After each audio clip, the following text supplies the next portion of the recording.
Hello বন্ধুরা, অবশেষে বেঁচে গেল অভ্র, আর বেঁচেই কঠিন দিব্যি দিল সুদীপাকে। বিস্তারিত জানতে পুরো ভিডিওটি না টেনে একটি লাইক দিয়ে সম্পূর্ণ দেখতে থাকুন। সুদীপা নিজের প্রাণের কথা না ভেবে অভ্রর প্রাণ বাঁচালো তার রক্ত দিয়ে।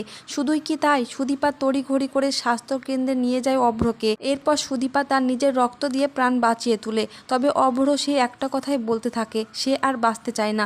তখন সুদীপা তার পরিচয় জানতে চাইলে অভ্র বলে যে আমার কেউ নেই, এমনকি আমার বাড়িও নেই, আমি বাঁচতে চাই না।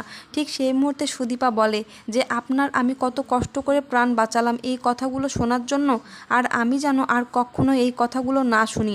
আপনাকে বাঁচতে হবে, কারোর জন্য না হোক, আপনার এই বোনটার জন্য অন্তত।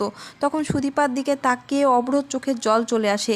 তবে অভ্র সুদীপাকে দিব্যি দেয় আর বলে যে তার কথা যেন কেউ জানতে না পারে যে সে বেঁচে আছে, আর সুদীপা কথা দিয়ে দেয়। এরপর সুদীপা বাড়ি আসে আর এসেই অভ্রর ছবি দেখে প্রচণ্ড অবাক হয়ে যায়। ঠিক তখনই বড়মা প্রচণ্ড রেগে গিয়ে সুদীপাকে অপমান করতে থাকে, এমনকি বাড়ি থেকে বেরিয়ে যেতে বলে। তবে সুদীপা সব সত্যি জেনেও কিছুই কাউকে বলতে পারছে না। সুদীপা কি করবে কিছুই বুঝতে পারে না, কারণ অভ্র যে তাকে দিব্যি দিয়েছে সেই কারণে। তো বন্ধুরা, ভিডিওটি এ পর্যন্তই। আর পরবর্তী আপডেট সবার আগে পেতে অবশ্যই চ্যানেলটিকে সাবস্ক্রাইব করে রাখবেন।